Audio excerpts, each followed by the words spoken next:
Сайн байцгаана өрх мөндөд үзэгчдээ. За улиран одож байгаа оныхон ололт амжилтыг дүгнэж байгаа энэ торгон мөчид хүслийн шинжил нэвтрүүлгийн маань одоо нэвтрүүлгийн зочны хүн нэвтрүүлгыг хүлээн авч Улсын их хурлын гишүүн Орхон аймгийн Арчилсан намын дарга бочмыг өргөцсөн байна. Танд яг одоо хэдхэн ормын дараа солигдох гэж байгаа шинэ он шинэ жилийн баярын мэндийг хүргэе. За их баярлалаа. Танай телевизийн хамт олонд бол нийт телевиз үзэгчтэй эрдэмтдчүүдтэй бас шинэ оны баярын мэндийг хүргье. Өөрийнхөө бага наснаас яриагаа эхлэж айлын хиддэх хүүхдвэ та хідүүлээ өссөн бэ? За их баярлалаа. Тэгээд шинэ жилийн үдэш тийм ээ. Бас юм энгийн сайхан яриа өрнүүлэх гэж байгаадаа бас их баяртай байна. Миний хувьд бол айлын том охин манайх 4 хүүхэдтэй айл аав ээж маань тийм ээ. Тэгээд ээж аав хоёр маань хоёулаа Өвөр хангаан нутгийн улсууд Өвөр хангаан хайрхан дулаан сум буян сум гэдэг одоогийнхоор хуучныхаар бол Сайн Аюун хангаан аймгийн хан хөшин уулын хөшөө гэж байсан. Тэр одоо нутгийн хүмүүс хан хөшин гэж манай аавын маань их сайхан одоо нутгийн сайхан буурал зундаад мөнгө застай байдаг юм сайхан уул байдаг шүтэн уул нутгийнхны. Тэгээд өвөө маань энэ нутгийн одоо энэ сайхан уулын байгаль хамгаалагчаар ажиллаж байсан. Нутаг олныхондоо их сайхан байгаль хамгаалдаг хүмүүс чинь их сайхан нэр хүндтэй хүмүүс байж тийм их дэлхийн байгалаа хамгаалдаг. Тэгээ ийм хүн байлаа. Тэгээд ийм л хүний одоо хүүхэдтэй.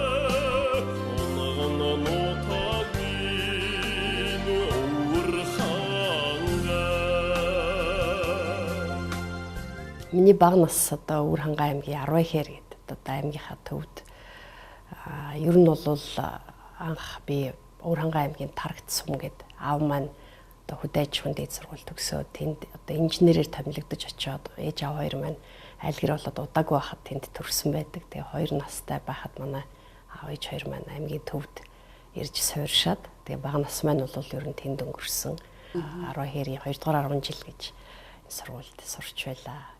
Яг 1-р ангид илсэн орж исэн тэр үеэсээ магадгүй их олон жилийн өмнөх рүү тэнийг авчиад байна л да. 1-р ангид анх орж исэн өдрөө одоо дурсаар их хөвгөлтэй байдгийн. Тэгэхээр бага насны бас нэг хөвгөлтэй сэтгэл тод үлдсэн өдрүүдийн нэг л дээ. Яг одоо бэлтгэл ангидаа сураад сургууль гэр хоёр маань их хол байгаагүй. Алхаад явхад нэг 15 минутын зайтай газар. Тэгээд ээж маань яг тэр үе 9 сарын 1-ний өдөр эзгүй ээж таарад тэгээд аав намайг хөтөлж сургуульд хүргэж хүүрэгтэй. Тэгээ яагаад ч юм аав маань одоо ажил ихтэй ч байсан бах. Сургуулийн хичээл нь өдөр 12 цагаас эхлэнгээ бодцсон. Тэгээ би чинь 1-р ангид орохчаа хүүхдүүд чинь их догдолдог шүү дээ тийм ээ. Өглөө босоод бүх формоо гоё хувцаа бэлдээл өссөндөө гоё лент зүгэл бөөн бэлтгэл догдлол талент хараал тэгэл байжснаа гадаа гинт байрныхаа гадаа гарсан чинь хүүхдүүд гайхаад хүү чи яагаад хичээлдээ яваагүй байж байгаа. Тэгээд яасан бэлээ гэсэн чинь танаа анги чинь өглөө орж байгаа ш тэгээд хоцорсон. Тийм тэгээд хоцорцсон. Тэгээд би гүүж ороод формоо нөгөө хувцас өмсөөл бушуухан шиг цүнх номоо аваад аав руугаа уццсан чинь тэр үед гар утас гэж байхгүй ажлынхаа өрөөнд байхгүй. Тэгээ хүн байхгүй би ганцаараа ингээд одоо хамгийн юм одоо хувцас өмссөн хүнд цүнхээ өөрөө барьсан. Нэг жоохон доглон нулимстай. 9 сарын 1-ний өдөр ингээд сургууль дээр очиж исэн яг гадаа ингээд хүүхдүүд хонх зохиод яг орж яхад нь дуусаад орж яхад нь би таарсан багш маань хөрхий одоо цэвэлмээ багш гэдэг 1-р ангийн маань их сайхан багш. Одоо багш маань өөдөөс тосоод миний охин яасан гэл ингээд угтаад иржсэн тэр дүр төрх одоо хүртэл санаанаас гардгүй их дурсамжтай. Мадгүй ааваасаа хөтлөөд зүгээр одоо ээжээсээ хөтлөөд зүгээр яваад очсон бол тэр өвдөө тэр дурсамж одоо ингэж тод үлдэхгүй байсан байж магадгүй хүүхэд насны хөгжилтэй хөгтөө үйл явдлын нэг л дээ. Одоо айлын том охин гэдэг чинь бөө хариуцлага шүү дээ тийм ээ. Одоо сандаг манай 3 дүү надаас доошо 3 насаар ингээд зайтай юм дүүнэртэй. Тэгээд ер нь л баг тоглосон санагддгийг одоо бодоод ахад том охин гэдэг чи яаж игээл гадаа тоглож яхад л ээж хоёр дуудаг шүү тийм ээ. Хөөе гүйж орж ид ийм ажил хийгээрээ тэгэрээ ингээрээ гээл тэгэл ер нь бол нэлээд л гэрийн ажил хийдэг. Дүүнэрийнхээ хувц сунрыг нэлээд нөгөөдөл чинь гадаа гараад тоглоол бидний багад ямар байлаа тийм ээ. Угаасаа хувц өмсөл гарна одоохон туудалгүй алтар царайлал ороод ирнэ тэгэл. Ер нь тэр олгонтой зурлалтанд. Гэтэ одоо манай гэрт их олон найз нар цуглаж тоглодог байсан санагддаг. Ээж аавыг эзгүүгээр л баахан л хүүхд бүжгэнсэн тийм айл байсан. Ээж маань багш шүү. Тийм болохоор магадгүй хүүхдүүдийн дунд байгаа сурцсан ч юм уу.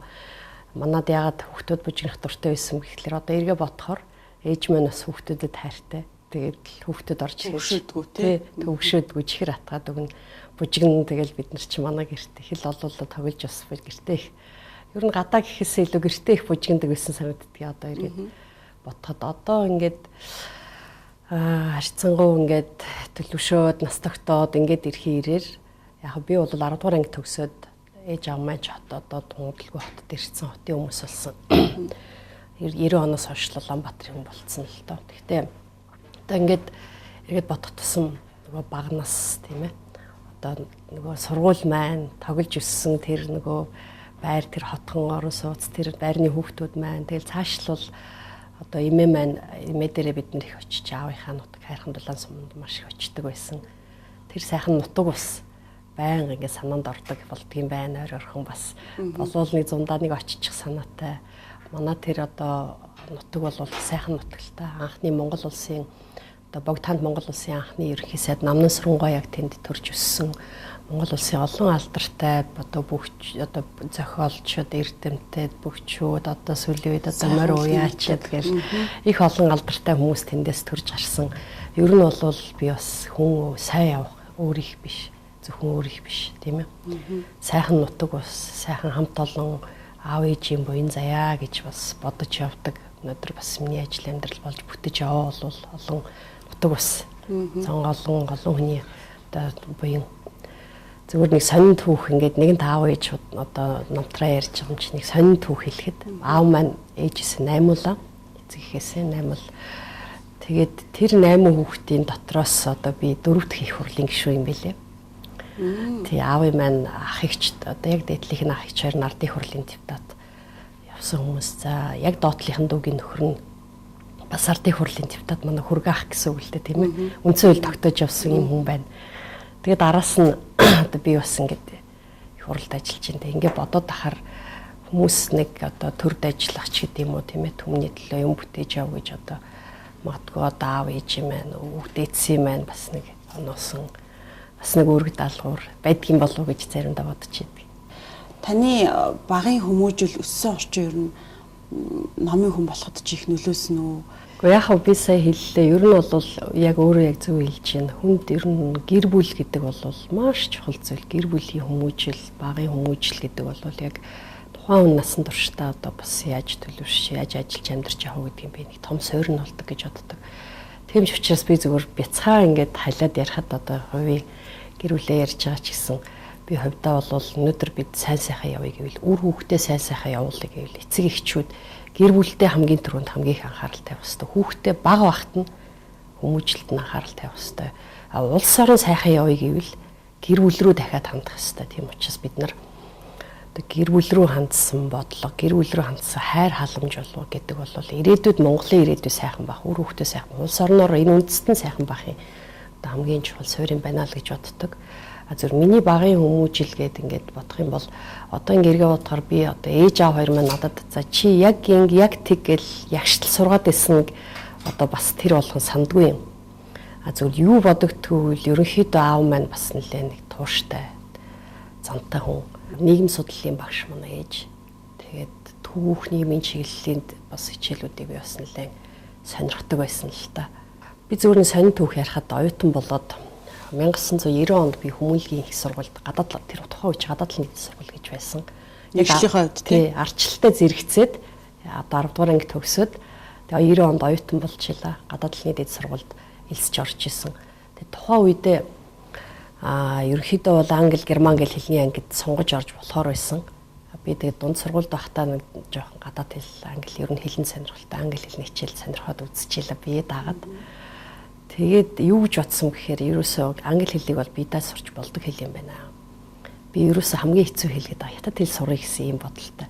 Нэлээд зүтгэжээж би жишээл гадаад хэлний дэд дөнгөж нэгдэжсэн хятад хэлний ангид орж исэн л та. Тэгээд 90 онд уу? 90 онд тий. Нэг жил суралцаад Яг тухайн үедээ одоо сурлагаараа сургуультай нэгдүгээрээр эзэлсэн учраас манай сургуулиас нэг хүүхэд засгийн газрын тэтгэлгээр ер нь бол анхны 15 оюутан засгийн газрын хоорондын шугамар Бээжинд одоо хятадд сурахаар явж исэн тэр 15 оюутны нэг л 91 онд. Тэгээд сургуулиасаа яг сурлагаараа нэгдүгээр байшинд шалгараад тэгээд би хятадд явж сурах ийм эрх олж авчилаа. Тэгээд тэр гадаад талын дээд сургууль сурч байхад их сайхан багш нар хичээл зааж исэн. Өмнө одоо Бээжинд сурч байхад ямар бодол одоо би ер нь багш болно гэж боддог байсан байхгүй. Ямар бодол надад их нөлөөлсөн бэхлээр их сониршд одоо манай өмнөд хөрш чи одоогоороо сурах хүчиг дээр нь Монгол бол хятадын нэг хэсэг гэсэн тийм байсан тийм ээ. Хятад бол их том үндэстэн Чингис хаан бол нэгдэн хятад үндэсний баатар гэл их гүрний түүхч нь хэцүү шүү дээ. Одоо бид нар байнга засгийн газрын хоорондын шугамар албан шугамараа бас хэлж л байдаг тийм ээ. Тэгтэл ийм түүх бичигдэд явдаг. Тэгээ оюутан болоод тэнд очиод анх тим яриг хаанаас ирсэн бэ гээл те Япон оюутан солонгос оюутан их олон байдаг байлаа манай сургуульд багш асуувал Аз одоо анхны монголчууд очиж исэн тэр байхгүй юу. Тэгээд хаанаас ирсэн гээл багш сонирхол асуухлаар Японоос солонгосоо гэлсэн үгүй би Монголоос ирсэн гэхээр монголч нь одоо манай том одоо хятад юан гүрний үеэс эхлээл одоо манай том хятад орны нэг хэсэг цөөн хүндэстэн байсан шүү дээ. Тэгэл одоо Чингис хаан гэдэг чинь бидний одоо том баатар, үндэсний баатар гэл ингээл ярангуут юу болох вэ? Чи нүднээс сэлгдвэл хоолой зангирн үсттэй тийм ээ. Миний газар очиж сурах гээд очицсан шууд багш орж ирэл тэгж юм хэлэхлээр. Тэгээ тийм одоо 3-4 жилийн өнгөрөөсийн дараа зарим талаар манай Оросд сурч байсан оюутнууд ярьдаг шүү дээ. Оросд сурч байсан оюутнууд жоохон үнсэрхэг болчдөг гэж. Тийм нэг үндэсний үзлэр ингээл те яагаад ингээд монголчин бид өөрийнхөө түүхийг таниулах хэвээр бид сурах хэвээр судлах хэвээр бид нар өөрөөсөө түүхээ мэдэж гадныхны хэлээр таниулахгүй бол гадаадынхан Монголыг ингэж бодоол яваад ах юм байна. Биднийг дорд үзэл ах юм байна гэсэн ийм л бодлоор л өмнө ер нь урталт сурч байсан их олон оюутан би одоо иргэн найзуудаа хараад хахад бас тийм бодлоор цэнэглэгдэж тийм бодолтой төгсдөг юм байна их олон бас нэг Монголоо гэсэн сэтгэлтэй тийм ээ. Сонирхолтой нь одоо 95 онд намайг сургууль төгсөөд ирэхэд тэр ч одоо анхны төгсөлт тахгүй юу. Одоо хятад сураад ирж байгаа тийм ээ. Их сургуулийн Монгол Улсын их сургуулийн хятадлын анги байсан л гэхдээ анх яг Монгол хятадын харилцаа гайгүй болоод урд сураад төгсөөд ирж байгаа анхны оюутнуудын нэг. Тийм учраас тухайн үед чинь одоо хоёр орны хооронд бизнес цэцгэлж эхэлж байлаа шүү дээ. Хоёрын компаниуд одоо хятад төгссөн хятад яг тэндэн сурсан хэлтэй хүмүүсийг авах сонирхолтой. Тэгээ төрийн байгууллагатай харьцуулахад их өндөр цалин амлаад бас компаниуд ажилд орооч гэжсэн. Тэгээд надад тэр нэг оюутан байхад л бодогдчихсэн би ямар ч байсан судалгааны хүн болно. Хятад хэл сурсан одоо англи хэл дээр одоо хятад англи хэл дээр би бас нэг улам цаашдаа Монголынхоо тухай юм бичиж төрөе те хэвлүүлээ Монголоод одоо таниулахад бас оролцъё гэсэн ийм л бодолтой ирсэн учраас би судалгааны байгууллагад ажилд орж илаа. Тэгээ судалгааны байгууллагууд их олон сайхан хүмүүстэй хамт ажилласан л да. Сая өөрөө яагаад ингэж ном руу орсон бэ гэж асууж байгаа учраас би нэг яриад байна л да тийм ээ. Тэгэл одоо ингэж эргээд ботход тэр судалгааны стратегийн судалгааны хүрээлэн гэдэг байгууллага бол их сайхан үүд сайтай байгууллага байсан. Тэр судалгааны хүрээлэнд ажиллаж хахад би одоо Монгол улсын ерөнхий сайд хожим болсон.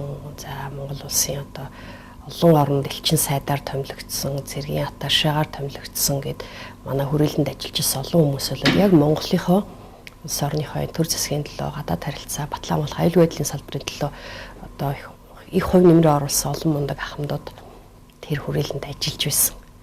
Тухайн үед 90 онд одоо батлан хамгаалахын сайдаар ажиллаж байсан. Арчлалыг 50 замаар тийм ээ цэргийн оролцоогүйгээр хийхэд гол үүрэг гүйцэтгэжсэн Моломж амцгой гэдэг мундаг хөвшин одоо манай захирлаар яг миний дараагаар ажиллаж байлаа. Тэгэл одоо тухайн үеийн одоо Очир Батгай гэдэг юм, Бямбсрангай гэдэг юм, Баабар гэдэг юм уу тийм ээ.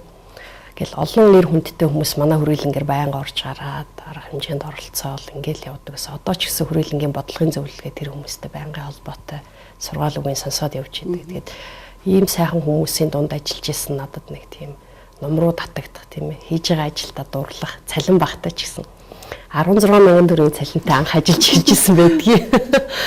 Тэгээд 10 жил ажиллаад 2005 онд өөр ажиллаж шилжихэд одоо би хөдөлмөрийн дэвтэр саяхан ингээд эргэлж харахгүй сонин түүх. Тэгээд одоо 95 онд ажиллаа өгөөд өөр ажил шилжихэд хамгийн сүүлд хүрээлэнгээс авчихсан цалин 95 мянган төгрөгийн цалин байсан юм байлаа. 2005 он шүү дээ тийм ээ. Тэгээд бодохоор одоо 10 жилийн дараа Тэр 15-аас 1995-аас 2005 онд миний ажилласан хооронд 16,000-аас 95,000 болсон ба. Тэр үеийн би хүмүүсийн цалинг одоо сонирхолтой түүх байхгүй юу? Ингэж өөрчлөгдсөн бол 2005-аас 2015 оны хооронд энэ цалин өнөөдөр төрийн байгууллагын дундад цалин өнөөдөр нэг за 5-600 мянган төгрөг гэж бодоход доотлол нь бол одоо нэлээд ингээд өөрчлөгдсөн. Дээшигээ бол бас одоо хувийн хвшлийн цалин бол ямар яаж өөрчлөгдлөө тийм ээ. Тэгэхээр бол монголчуудын амьдрал бас их энэ хооронд их хувьсан байна гэдэг нь бас харагдаж байгаа юм тийм. Энэ жил та гацуураа зассан уу? Зассан байгаа. Ер нь хэдэн нас хүртлээ одоо гацуур мод засаж тий өлийн угаас бэлэг ав. Онцорлогтонгууд чинь айгүй онцгой бэлэг авдаг гэсэн. Бэлэг авчижсэн. Бэлэг авчижсэн. Цасаа өхөн бас болж ялаа нэлээ хэдэн удаа.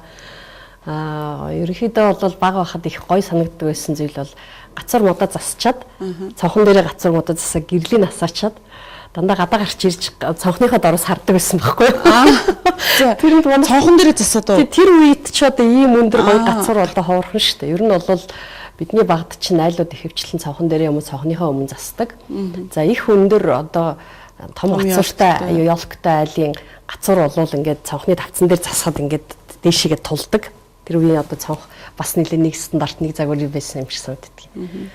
Тэгээд цонхон дээрээ гацуур модоо засдаг. Тэгээд ээж аваа хоёр засч өгөн дүүнэртэйгээ гарчт нэг дандаа гаднаас нь гэрлийг нь хардаг юм байлаа. Тэр одоо их санагддаг. Тэгээ одоо ч гэсэн мэдээж хүүхдүүдтэй гацуурыг засч өгөн тэр бол бас баяр баясгалантай бид нар одоо өнгөрсөн 7 хоногийн амралтын өдрүүдээр одоо гэрийнхээ ялкыг гэрийнхээ ялкыг бас хүүхдүүдтэйгээ зассан. Мэдээж гацуур засах их гоё шүү дээ. Хэр их олон баярын бичиг авч ирсэн байна. За ерөнхийдөө яг уу харьцангуй бас би ч одоо 1-р ангиас 10-р анги хүртлээ ангийн дарга эвлэлийн өрөөнд дарга хийсэн. Их нийгмийн идэвхтэй хүүхд байж хийх гэмээр юм уу тийм ээ. Тэгээд одоо учиргүй урлагийн спортын авьяастай биш мөртлөө ерөнхийдөө урлаг спортын тэмцээнүүдэд бас дунд нь байнга явж байна. Тэгвэл яг тэр чиглэлээр бол одоо шагнал аваад исэн юм бол баг. Ерөнхийдөө бол олимпиадуудад нэлээд оролцдог байсан. Физик, математикийн олимпиад, орос хэл, монгол хэлний олимпиадад их оролцдог байлаа. Тэгээ олимпиадуудаас бол бас нэлээд одоо гайгүй өндөр амжилт үзүүлж исэн. 9-р ангид байхдаа монгол хэлний улсын олимпиадад бас 4-р өрөөнд шиг санагдаж байна. Медалаас бол тасарсан. Тэгээ тийм баяр одоо улсад үзүүлж исэн өндөр амжилт бол тэр байлаа. Физик математикийн олимпиадад бол Өвөр хангай аймагт ер нь байнга л ихний 3-т явдаг байсан да. Манай нөхөр математикийн олимпиад, физик математикийн олимпиадыг дандаа манай нөхөр төрүүлдэг. Физикийн олимпиадад улсад 2-3 дугаар байранд хүртэл орж исэн. Тэгээд би бас нөхрийгээ одоо хошгинжидэг байхгүй. Одоо ингээд Монгол бүгчүүд суумод ингээд японочдыг өөд нь гаргахаа болчихсон шиг. Чи хэрвээ байгаагүйс бол би ер нь физик математикт 1-2-т ороод ахаар байсан шүү. Одоо тэгэж хошгинжидгээ. Тэгээ манай хүн бол бас одоо бид нар ч ойлон математикийн сонгуульд суралцж төгссөн хүүхдүүдэлтэй. Тэгээд ерөнхийдөө олимпиадуудын бол медалууд, өргөмжлүүд байдаг. Бид нар хоёулаа бас 10-р анги алтан медальтай төгсөж л да. За. Тэр үед алтан медальтай төгссөн хүүхдүүдэд үзүүлдэг байсан хүндэтгэл нь юу байв?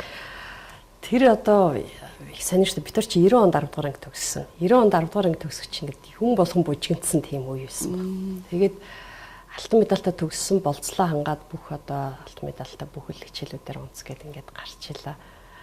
Тэгээд бид хоёрын медаль бүр оюутан болцсон хойно тэр нөгөө сургуулиудад манай ээж авт очсон бидгийг өөрсдөө гардаж одоо авчижсэнгүй. Одоо эргээ ботход бодвол өмнөх төгсөлтүүд тийм ээ.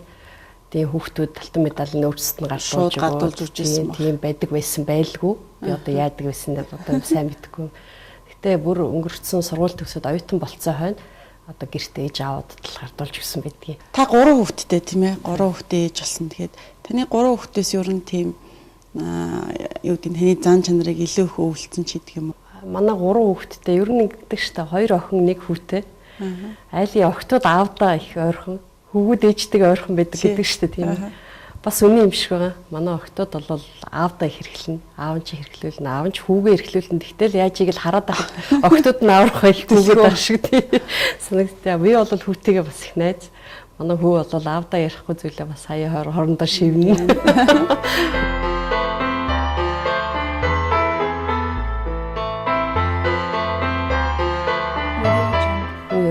хамгийн чухал зүйл бол жаргал ташуурдгүй, зовлонд сөхөрдгүй, тийм ээ. Тэгээд хүн өөрийгөө хүндэлдэг. Яг гэвэл чи өөрөө гэдэг чинь зөвхөн чи өөрөө биш. Чиний ээж аав чамаа хүн болгож төрүүлсэн, тийм ээ. Ерөөсөө хүн байхын үнцэн гэдэг бол маш хүнтэй. Хүн ямар ажил хийж гэн, тийм ээ. Яаж амьдрч гэн тэр бол дараагийн асуудал. Хүн болж төрнө гэдэг чинь бол эцэг эх чинь чамайг хүн болж төрүүлэхдээ ямар их баярлж исэн гэж бодож байна, тийм ээ. Хүн болохын үнцэн, хүн байхын үнцэн гэдэг бол өөрөө сар үнэтэй зүйл. Тийм учраас хүн өөрийгөө хайрлаж явах хэрэгтэй. Хүн өөрийгөө хүндэлж явах хэрэгтэй. Тэгэхээр хүн өөрийгөө хүндэлдэг, тэгээ бусдыг хайрладаг. Ийм л байх юм бол онд сурах бол дараагийн асуудал. Мундаг гоё мэрэгжил эзэмших, тийм ээ. Хүн хөрөнгө мөнгөтэй яг эрх мэдэлтэй албан тушаалтай. Тэр бол дараагийн асуудал. Хүн бол ер нь хүний амжилт гэдэг бол би бол хүмүүстэй яаж харьцаж байна. Хүмүүсийн дунд яаж амьдрч байна, тийм ээ. Тэрнээс л би шууд хамаардаг гэж боддог. Олноор хүрээлүүлээд явах хүн бол ямар ч ажил хийж явсан, ажил нь амжилттай л яваад байдаг, тийм ээ. Тэгэхээр хүүхдүүдтэй хэлдэг юм тэр жаргал ташуурахгүй, зовлон сөхрөхгүй, тийм ээ. Тэгээд олонтой явах. Тэгтээ өөрийгөө гээхгүй байх. Би бол ийм л зүйлийг л бодож явдаг, бас хүүхдүүдтэй хэлдэг.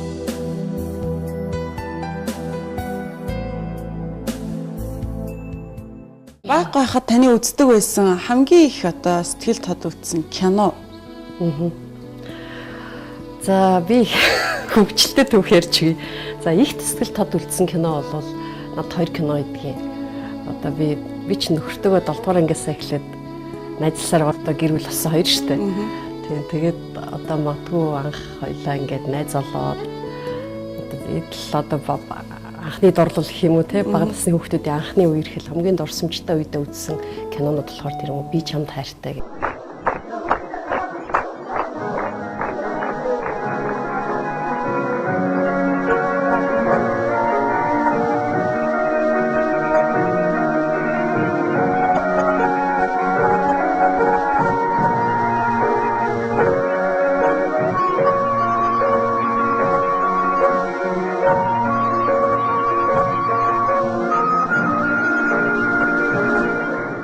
Орсын зүудэнд ч оромгүй явдал гэдэг киног театрт одоо найз бандтайгаа тэр үзчихлээ хамт үзчихлээ.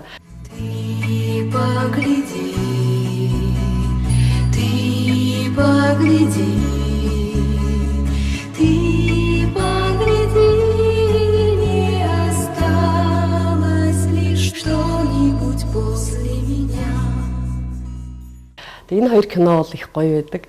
Бас нэг сэтгэл зүлцсэн кино. Одоо миний үеийнхэн бидний үеийнхэн сайн санаж байгаа Хонголдон гэдэг нэг айхтар кино гарчаад.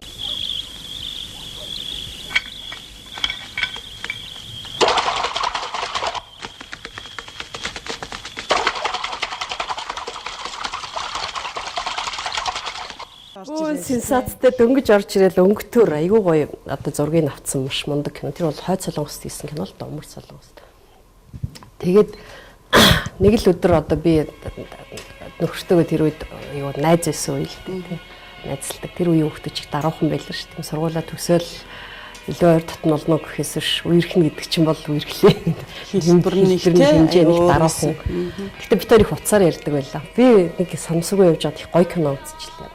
Тэр кино театрт. Үнэхээр гоё кино. Хонголдон гэдэг гоё кино гарлаа. Хоёулаа хамт кино үзье маргааш гэж байна. Тэгээд тэгээ хичээлээ тараад үдээс хойш кино үзэхэр болоод очисон чинь урд өдөр нь анх гарахтаа нөгөө хоосон шахуу тараад үзчихэл дээ анхны гаралтыг нэцэхгүй манай хүн. Тэгээ маргааш нь 2 дахь өдөр нь очисон чинь нөгөө нэг жижиг аймгийн кино театрын чинь үүдэн дээр өсөв битлүү хүн бөө очирд болцсон. Тим киног гарсан гэл гинтл ингээл хүмүүс мэдэл бөө сенсац болсон байна л. Тэгээд ингээд л би манай одоо найз банд тэр үе тийм. Тэгээд бас нэг одоо найзтайгаа тэгээ би манай нэг найз охин бид дөрөв одоо тэнд ингээд хамт очрлоо шахалдаал ингээд би нэгэ түрээлт орохгүй л тэгсэн чинь буу юм болж байгаа л перпаргэл арай л гэж нэг юм орлоо. Ороод суугаад харсан чинь манай найз охин байхгүй нөгөө манай нөхөр байхгүй манай найз байхгүй би нөгөө нөхрийнхээ найзтай хойлоо суудсан. Цараад би шахацтай донд тэгээд нэг кино үзтосчихлоо. Тэгээд тэр кино үнэхээр тэр үеийн одоо гаднаас орж ирж ирсэн. Бид нар ч орс кино л үздэг байлаа шүү дээ гадны кино гэхээр. Тэгээд өөр сонголт багтай. Тэгээ Азаас гадны орноос орж ирж ирсэг сонин кинонуудын нэг цөөхөн киноны нэг байсан юм шиг. Их сайн хийсэн. Дууд өрсөн тухайн үедээ одоо их онцлог, их өнгөтэй. Тийм л кино үзчихсэн. Тэгсэж байгаагүй л одоо кино онцлог. Тэгтээ хамгийн гол нь ороод үзсэн. Тэр түүх нэг сонирхолтой түүх. Өнгөрсөн жил шинэ жилийн баяраар Улсын хурлын гишүүд, эмэгтэй гишүүд шинэ жилийнхэн баяраар өөрсдөө дуулаад бүжиглээд яг тэр баярын бичлэгийг яг нөгөө YouTube те сошиалар гэл цацаал. Тэг яг эерэг сүрэг олон л те одоо санал одоо юу гэдэг юм бэ хүмүүсийн сэтгэл гарч илаа. Олон баяр их баяр нутаг баяр орж ирэх бүтээрээ капитал хийлээ. Амбатар хийлээ. Баян баатар шиг сод баатар сууд гам баатар болсон. Та тухайд бас эмэгтэй гишүүдтэй хамт байсан. Зүгээр яг ингээл олон нийтэд хүрээлэхлэхэд нь юу бодогдчих вэ? Яагаад яг тийм зохион байгуулалт хийсэн юм бэ? Тэр одоо яг нодноо тэгэд жил нилээ сошиалор тийм нийгмийн сүлжээгээр нилээх явсан болохоос уг нь бол яг 12 оны сон 13 оны үеийн бичлэг баггүй. Зөв өнгөрсөн. Яг одоо бид их хурлын гишүүд болоод одоо бидний хувьд бол манай энэ удаагийн их хурлын анхны шинжил гэсэн үг. Тэр шинжил бол их гоё болсон. Яагаад гоё болсон гэхээр яагаад жишээлбэл тэр эмэгтэй гişүүд өөрсдөө дуулсан тийм манай оюун гэрэл гişүүн гоё ингээл одоо залуучууд битбокс гээл тэгэл ингээл өглөөл ингээл их гоё дуулсан шүү дээ. Тэгээ бидний хувьд бол их гоё их хөгжилтэй байсан. Бид өөрсдөө бас тодорхой хэмжээгээр ерөөсөө их хурлын шинжилгээг бол бид өөрсдөө төсвийн мөнгийг энд зарцуулахгүй гэдэг. Ер нь бол өөрсдөө мөнгөө нийлүүлж шинжилгээ хийдэг. Тэгээ бас нэг хамт олон шүү дээ бид нар чинь тийм ээ. Тэгээд гаднаас жүжигчд дуучтай юу өрнө гэдэг чинь их зардалтай шүү дээ шинэ жилийн үеэр. Тийм учраас бид бол үнэтэй тусна. Тийм үнэтэй тусдаг. Аль болохоор өөрсдийн баяр учраас өөрсдөө хөгжилтий тийм ээ төсөв мөнгө тэгэл бүх зүйлдээ бас хэмнэлттэй хандъя гэдэг санаачлах манай эмэгтэй гишүүд гаргаад тэгээ бусад нөгөө ангийнхан маань тийм ээ их хурлын гишүүд маань дэмжиж тэгээ өөрсдөө ингээд сайхан шинэ жилийн эцгээсэн тэгээд хүнээс л урлагийн янз янзын гой гой номерууд гарсан л да манайхан ч бас их авьяастай юм байлаа.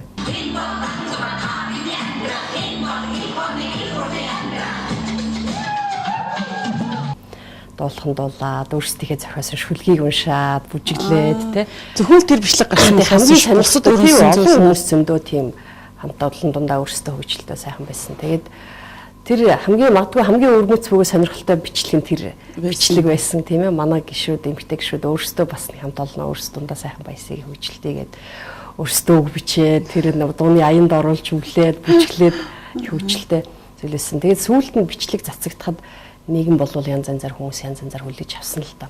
Зарим хүмүүс бол гүн ч одоо хамт олон хүмүүс шинжилгээр бид бүгдээрээ л ингээл баярлдаг штэ. Юу болохгүй байгаа юм бэ гэж хүлээж авч байгаа. Зарим нь өвөөний хурлын гишүүд одоо гэл ингээл дуулж мууллаа гээл тээ. Тэр би зөвөр юу гэж бодсон бэхлээр тэнд бол тэр дотор байсан үед би өөрөө их баярлсан, баяртай байсан. Сайхан орой байсан тийм ээ. Жирийн л хүмүүс штэ. Ер нь бол тэгээд тэр дундаас зүгээр хүмүүс өглөж авч тусгаж авч байгаа байдал бол ерөнхийдөө манай Монголын нийгмийн уур амьсгалыг харуулж байна л гэдэг нь харагдчихсан л. Өнөөдөр зөвхөн их хурлын гишүүд биш. Ер нь болж үтж байгаа нэгнийхээ тухай мэдээ гарахад доор нь арчаа сэтгэл бол байнга л ирээвэр хураавар байдаг ш тийм ээ. Магтаж дэмжиж байгаа нэг хэсэг байхад татархаад байгаа юм уу, дургуйцээд байгаа юм уу, спортын сайхан хүмүүс, урлагийн сайхан хүмүүс, урмын хугармаар зарим нь гомдмоор зүйл их сэтгэл их гардаг.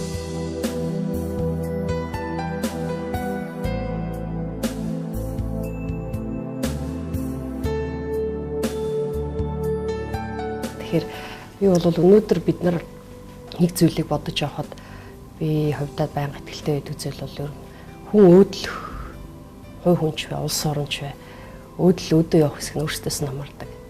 Дотроо өөдрөг юм бодоод өөдрөг тэмүүлэлтэй тий. Амьдрал өөрөө алгтай цогтой, эрентэй бараантай. Амьдралын сайн сайхныг хараад илүү сайхан төрнө гэж тэмүүлж чадчих байгаа хүн болвол дэшээ явал идэг. Хөрийнхөө сайн талыг нь олж харлахгүйгээр тий хажууд байгаа найз нөхдийнхөө муу талыг нь олж хараад байгаа хүн бол найз нөхөргүй болно. Тэгэл ер нь амьдрал нь бол ширэгдэг хөнөгддөг. Тэгэхээр улс орон ч гэсэн ялгаагүй өөдрөг үндэстэн бол өдөө явал идэг. Их гутрахын хэрээр одоо доош. Тэгэхээр өнөөдөр бол ингээ нийгэмд гутранг нөхцөл байдал үүссэн байгаа нь янз янзын шалтгаантай л та.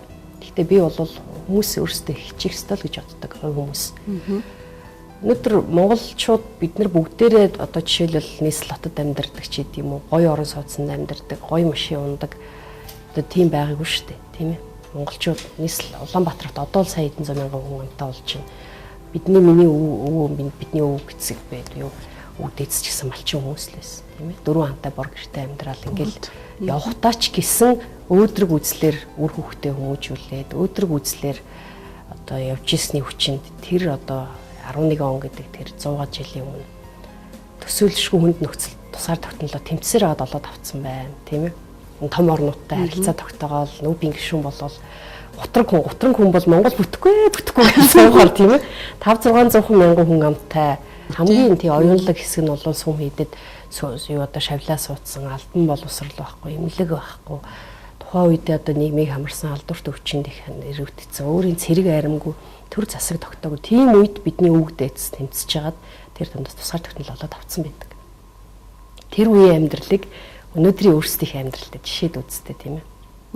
90 онд бидний эцэг их одоо монголчууд яаж амьдарч байсан. Өөрийн их одоо өмч байхгүй, тийм ээ. Даргын заавраар нэг намын заавраар л бос гэсэн газар нь босоо суу гэсэн газар нь сандаа очрлоо. Сандаа очрлоод яг цаад угшлаг утгаараа бол бид нар өөрсдийнхээ эзэн байгаагүй Москвагаас өөр газраас удирддаг байлаа. Тийм үед дахиад өөдрөг бодлоор жигүүрлж жаад монголчууд өндийгээд ирсэн байдаг. Тийм учраас би бол өнөөдөр монголчууд бид болж бүтэж байгаагаа олж харах хэрэгтэй. Бие бинийгээ урамшуулах хэрэгтэй. Дотроо байнга бие чадна бид нар одоо урагшаага явна. Бидэнд тийм боломж байгаа. Өөдрөг одоо хүсэл тэмүүлэл байгаа цагт болно гэсэн тийм л итгэлээ тээж явах юм бол би хувийн амьдралч тэр би хэллээ шүү дээ. Малчин байхдаа хүчсэн дээлтэй 4 хантай гэрте байхдаа бидний өвөг дээдс миний өвөө эмээнар гэл ингээл те үр хүүхдээ ингээл өсгөөл хүн болгоод ирсэн. Тэгэхээр өөдрөг байх хэрэгтэй. Та ер нь одоо өөрийнхөө юу гэдгийг имижийг өөрөө л тодорхойлох уу? Гүрнийгээд тийм ингийн гэж асуух гэдэг нэг бас саяхан нэг ярилцлаганд орж байхад бас сэтгүүлч бас имижийн тухай асууж ирсэн. Яг үнийг хэлэхэд би одоо нэг одоо имижээ бий болгох гэл миний имиж гэд яг үнийг хэлэхэд хувь хүн талаас бол энэ тал дээрээ учиргүй ингээл анхаарал тийм ээ. Тэгэд байх нь бас жоохон баг хүн юм шиг байна. Тэгэд яг хав би зүгээр боддог л доо одоо эмэгтэй хүн бол гоё байх хэвээр тийм ээ. Гэхдээ тэр гоё нь бол дотроосоо гарч ивэл бүр гоё те. Тэгэд хүн бол өөртөө зөрчилгүй байх хэвээр хамгийн чухал юм бол. Би өөрөө дотроо нэг юм ботчоод гаднаа шал өөр байх гэл мэрийгээд байвал би өөрөө зовлон дуна шүү дээ. Тэг нэзтэй тийм ээ. Би нэг юм өөрөө нэг юм хүсээд өөрөө дотроо нэг хүн өөр хүн байгаад тийм. Гадна талтай нэг өөр гоё хүн байгаад тийм. Тэгэхээр зүгээр л би өөрөөрөө л байх нь би түрүүн бас хэлжсэн хүүхдүүдэд ч гэсэн би тэрийг хэлдэг. Өөртөө өөрийнхөөрөө л хичээгээд өөрийнхөөрөө л сайхан бай тийм ээ. Тэгэл тэр гоё ихгүй. Дотор нь гадна нь ингээд зохицоод явна гэдэг чинь хүн өөртөө зөрчилгүй тийм ээ. Орчинтойгоо зөрчилгүй тайван амьдрах юм би бас нэг чухал үндэс гэж боддог. Одоо манай дуучид урлагийнхан тийм ээ. Одоо манай их сайхан одоо загвар өмсгч гоё охтууд байна. Тэд нар чинь дотоод ертөнцийн тийм байхгүй. Угаасаа урлагийн хүн чинь өөрөө урлагийн дотроос нь тэр хүний чинь ингээд өдрө болгон үсээ гоё баймаар тийм ээ. Үзэгчдийн өмнө өдрө болгон бас гоё харагдаж үзэгчтэй баярлуулж ямаар. Дотроос нь тэгээд төрж байгаа үед бол тэр хүн тийм болол явах. Дотор гадна ертөнцийн зохицол гэдэг чинь өөрөө тэгэл гоё явах байхгүй. Би өнөөдөр одоо жишээлбэл төрийн ажил хийж байна. Одоо заримдаа яг үнийг хэлэхэд би булган шүүб өмсч чаддгүй. Одоо ерөнхийлөгчийн зөвлөх байхад манай нөхөр намайг баярлуулах гээд булган шүүб авч өгчээлээ. Тэгээ би одоо нэг хэсэг иргэдтэй нэлээд тухайн үедээ сэтгэл хангалуун биш нэлээд бас нэг асуудлаар уулзж ирсэн л та. Тэгээ уулзалт хийчээд гараад явхад би нөгөө нөхрийгээ авч өгсөн булган шүүбийг өмсөд гарахтаа надад дотор хийгүү болчихсон. Тэр сууж байгаа хүмүүс амьдрал ах үйцүү те би төрийн ажил хийгээд энэ дунд явж байгаа хүмүүс тэр дотроос ингээл булган шүүб өмсөд гарахад бол надад нэг юм зурлалч шиг тийм ээ. Тэрнээс хойш би булган шүүб өмсөхөв болсон. Тэгэл тайлсан уу? Надад одоо гоё өдөн бэлник өмсөд явах надад сэтгэл дамар их дулаахан гоё идэг байхгүй. Тэгэхээр би саялж хүн дотор тал гадна тал хоёр нэг байх бол их чухлаа гэж. Та 15 хоног дүгнэт хэлвэл 15 хоног би бол бас л их олон ажил амжсан бас их л өгөөжтэй юм боллоо гэж бодож байгаа. Ер нь бол 15 оны хувьд ч гэлтгүй би одоо их хурлын гишүүн болсноосоо хойш өнөдр одоо энэ 4 жил болох гэж байна. Энэ хугацаанд надад хамгийн их баярлж авдаг дотроо сэтгэл хангалуун өөртөө зарим талаар урам өгдөг тийм ээ. Тэм зүйл бол би одоо монгол хэлний хуулийг батлуулсандаа би маш их сэтгэл хангалуун байдаг. 2010 онд үндэсний аюулгүй байдлын өсөл баримтлалгээд бодлогын баримт бичгийг одоо ерөнхийлөгчийн зөвлөх байхдаа ажлын хэсгийг ахлаад одоо бид энд одоо яг аюулгүй байдлын суур бодлого шүү дээ тийм манай улсын аюулгүй байдлын суур бодлого үндсэн хуулийн дараа орох том баримт бичиг гэдэг. Энэ ажлын хэсгийг ахлаад юу одоо ажиллаад их хурл дөрвөн бариад батлуулж ирсэн. Тэгээд тухайн үед бол маш их одоо тод ойлгосон зүйл бол олон ахмад эрдэнэтэд хил бичгийн соёлын олон хүмүүстэй хамт ажиллаж байгаа. Соёл иргэншлийн аюулгүй байдал гэдэг хэсгийг бид нэр одоо яах вэ? Тэр хэсгийн бодлогыг тодорхойлох гээд. Тэр үедээ миний маш тодор ойлгосон зүйл бол за бид бол альва ер нь оршин тогтнохын аюулгүй байдал гэж нэг ойлголт байдаг. Альва улс үндэстэй оршин тогтнохын тулд соёл нь хил нь ээж явах хэрэгтэй. Соёл хил хоёр мөхүүл тэгэл үндэстэн ер нь их удахгүй байхгүй болно. Тийм учраас бид соёлоо авч үлдэх, хилээ авч үлдэх бол үнэхээр чухал. Энэ бол аюулгүй байдлын асуудал. Зарим хүмүүс яагаад та одоо хэлний хүн биш вэ? Хэлний эрдэмтэн биш үү? Монгол хэлний хуулийг ч гэж асууад байдаг л да. Тэгэхээр энэ бол бидний оршин тогтнохын үндэс юм аа гэж. Тэгээд монгол хэл маань бол олон талаар эвдэгдэж эхэлсэн. Залуучууд маань нөгөө захин ертөнцийн хэлээрээ ярьдаг тийм ээ. За тэгэл төрийн албаны хэл, хэвлэн дэлхийн хэл гэж бидний шүүмжилдэг зүйл олон байдаг. Дээрэс нь хамгийн санаа зовох зүйл бол монголчууд одоо яг монгол хэлээрээ шинжлэх ухааны мэдлэг эзэмших асуудал бол хэрэгэлзээтэй болж эхэлсэн сүүлийн хэдэн жилд. Яагаад гэвэл нөгөө нэр томьёог яг хадаж орчуулад үгсийн сандаа оруулдаг тийм тогтолцоо байхгүй байгаа учраас шинжлэх ухааны нэр томьёог, эдийн засгийн хуулийн нэр томьёог 5 эрдэмтэнд 5 янзаар орчуулдаг, 5 янзын сурах хүч бичдэг. Ингээд хүмүүс нийлүүлж ойлгож чадахгүй сүлдээ гадаад хэлээр яг мэдлэгийг ойлгохыг юу гадаад хэлээр уншдаг. Тийм юм руу шилжиж эхэлсэн шүү дээ. Тэгэхээр шинжлэх ухаанд хэрэглэгдэхгүй болж байгаа хэл гэдэг бол хол явахгүй гэсэн олон жилийн аяд настай ахгүй гэсэн. Тэгэхээр монгол хэлэнд бол бодиттой аюул тулгарсан учраас би бол их хурлд одоо нэр дэвшигтэл 12 оны арчилсан намын мөрийн хөтөлбөрийг хийж байхад би одоо яг намын даргын өрөөнд яриа сууж хат хэлжсэн. Бид монгол хэлний хуулиа хийе, хийцгээе, энийг батлуулъя гэж. Тэгээд бас баггүй зөрчил дундуур явж иж 15 оны одоо 1 сард монгол хэлний хууль нь батлагдсан. Тэгэхээр би бол энэ хууль ингээд он жил өнгөрөх тусам монголчуудад маш их юм өгнө. Одоо бид монгол хэлээ нэгдмэл байдлаар одоо орчуулдаг болно. Үсийн сангаа нэгдмэл байдлаар баяжуулдаг болно. Нэгдмэл тойл бичиг хэрэглэдэг болно. Ингээ монгол бичиг би бол төрийн хамгаалтанд орсон гэж бодож байгаа тогтолцоо бий болсон. Тэгэхээр би бол миний хувьд одоо 15 оны турш баяртай явах их том шалтгаан бол монгол хэлний хууль батлагдсан зүйл байлаа. Энэ одоо өнгөрсөн 9-р сард тийм ээ бас би өөрөөс нь л өвчин чармаалт гаргасан л да. Дэлхийн 50 шахмын орны парламентын гишүүд оролцсон бол Европын аюулгүй байдлын хамтын ажиллагааны байгууллагын парламентын ассамблеийн хурлыг Монголдо зохион байгуулж чадлаа. Би өөрөө энэ одоо улсын хурлдах парламентын бүлгийг ахалж ажилладаг. Тэгээд энэ санаачлагыг гаргаад одоо тухайн гадаад харилцааны сайдаар ажиллаж байсан болд сайд улсын хурлын дарга маш сайхан дэмжлэг үзүүлсэн. Их хурлын гишүүд маань их хурл маань дэмжиж энэ том хурлыг бол их орондоо зохион байгуулж чадлаа. Тэгэхээр энэ хоёр том үйл явдлыг бол би бас 2015 онд тий ямар ч байсан улс орныхоо төлөө хийсэн асуудал гэж бодоод их баяртай байгаа. Үндсэн хуулийн өөрчлөлтийн талаар би бас нэлээд зорж ажилласан. Тэгээ бас тодорхой хэмжээнд бас олон хүн ажилласан, ажлын хэсгээс ажилласан бас баг ч гэсэн миний хувь нэмэр орсон баха гэж бодож байна. Тэгээ энэ яг олон том ажлууд бас амжсан баяртай байгаа. Би бас одоо Орхон аймгийн хэмжээнд би одоо 15 оны төсвүүдээр ямар ч байсан бас нэлээд олон нийгмийн шинжтэй асуудлуудыг шийдэгдэхэд хамгийн том одоо баярлах зүйл бол хамгийн том нь гэвэл одоо хүүхдийн имлэг барих 2.4 тэрбум төгрөгийн хөрөнгө оруулалтыг улсын төсвөд тусгаж батлуулж чадсандаа бол маш их баяртай байгаа. Орхон аймгийн хүүхдэдэд одоо өргөн барьсан бэлэг гээд их мэтлэнгээр ингээд орон нутагт хийсэн ажил Орхон аймагт хийж байгаа, ном дээрээ хийж байгаа ажлаа дүгнүүл их олон зүйл ярьж болно л доо. Цаана бас өөрөө хэллээ хүний амьдрал бас баяр хөөргийг өсөлж идэг. Тэгээ намар бас 8-9 сар бас миний хувьд бас жоохон амаргүй намар байлаа. Бас ойр орчныхныхоо дунд бас яг бас нэг хагцал үзсэн тийм ээ. Тэгээд 9-р сард бас зөвлөхөр ажиллаж байсан 8-9-р сард миний зөвлөхөр ажиллаж байсан Багамжаа гэдэг охин маань бас хэрэг төвхт холбогдсон юм зүйл гарсан. Тэгээ би бол нэг итгэлтэй байгаа зүйл бол энэ хэрэг цаашдаа одоо давзаалтах шатны шүүхээс шатны шүүхэн шийдвэр хүчингүй болгоцсон шүү дээ. Нэмэлт мөрдөн байцаалт нотлох баримт хангалтгүй байна. Нэмэлт мөрдөн байцаалтыг шаардлагатай гэдэг ингээд энэ хэрвээ одоо ингээд цаашаа үргэлжлэхээ өнгөлөгчд бол харьцангуй тайван байгаа. Энэ хэрэг одоо цаагаадах хэрэгтэй эргээ гэж үзэж байгаа гэдэг. Тэгээ ингээд явах бах гэсэн би хувьдаа бол хувь хүний хувьд итгэлтэй байгаа. Би ийм хэрэг хийгээд явах хүн биш. Эх орныхоо эсрэг буруу юм хийгээд явах хүн биш. Бид бол удаан тийм ээ. Монголын төлөө л гэсэн ийм зорилго сэтгэлийн үзэр сэтгэлээр удаан хамт ажилласан. Сая хэлсэн монгол хэлний хуулийн дээр пагамжин маань бас өдөр шөнөгүй л ажилласан хүний нэг олон ажил дээр Эрдэнэ техний одоо олон хүн манай пагамжааг Эрдэнэт таньдаг. Олон хүний л одоо ахуй амьдрал туслах гал зовсон жаргасан хүмүүстэй холбоо барайл хөрхийг гүйжил явдаг. Зэрэгцэж инээгээл зэрэгцэж уйлал явжлаа. Тэгэл ийм л нэг жирийн охин шүү дээ. Монгол улынхаа эсрэг юм хийх тухай санаанд багтахаар байхгүй. Тийм учраас би бол энэ асуудал нэг талдаа гарах байх гэж бодож байгаа. Миний хувьд бол бас их том сурамж өгсөн энэ үйл явдал өөрөө. Тэгэхээр сурамж нөгөө сайн нь ч миний багш, муу ч миний багш гэдэг шүү дээ, тийм ээ.